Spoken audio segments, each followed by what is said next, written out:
Welcome to the Big Four Accounting Firms podcast, brought to you by big4accountingfirms.com and the Big Four Accounting Firms YouTube. Make sure to visit our website and subscribe to our YouTube channel. Today's podcast, I wanted to discuss salaries. Fortune recently released their best companies to work for in 2020. And I think this website and this list is pretty useful for people planning out their careers, not just in accounting, but in other areas as well. And of course, the Big Four accounting firms are typically all on this list. It would be really hard for them not to be on this list because of the amount of people they employ. Additionally, the Big Four accounting firms make money off their employees, so they need to have as many of them as possible.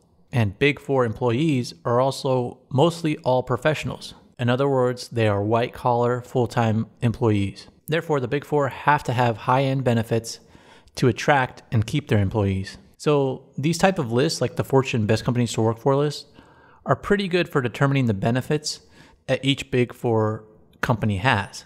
But they aren't the best in determining which accounting firm is the best to work for. I'll be discussing that in other podcasts and posts on our website. And the reason I say that is because they're all pretty similar, but we'll be discussing that more in future podcasts.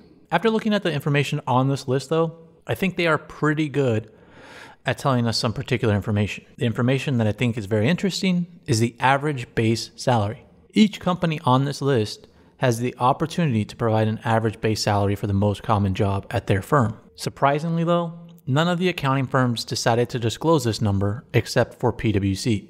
And PwC disclosed that the most common position at their firm is associate, and an associate at PwC can expect to earn about $65,000 for their base salary and another $5,000 in extra compensation. And this extra compensation is most likely a yearly bonus or a sign-on bonus.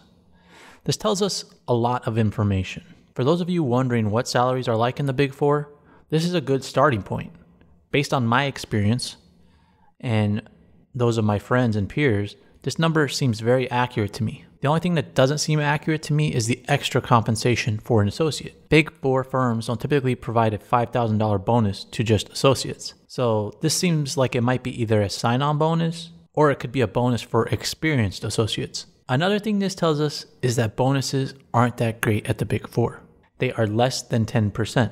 And I guarantee you, with the economy the way it is right now, which is in decline due to the coronavirus, that the Big Four will be decreasing this amount. I remember when I joined the Big Four firms during the financial crisis in 2008 and 2009, the Big Four decreased compensation for new hires, and they stopped all raises as well. And they decreased the base pay and offers that they provided to interns and new employees, and they also decreased sign-on bonuses. I don't know how much base pay will be decreased for new hires, but I can guarantee you that it will be decreased if the economy keeps going the way it is. So that's what I wanted to speak about today.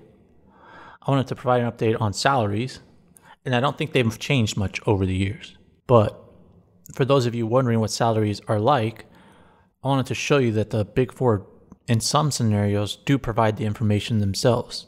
And this Fortune list is an example. Now, if the economy keeps going the way it is, it'll be interesting to see if PwC discloses this number in the next year as well. To stay up to date about information about the Big Four accounting firms, compensation during these tough times, make sure to subscribe to this podcast and also subscribe to our YouTube channel. Thanks for listening.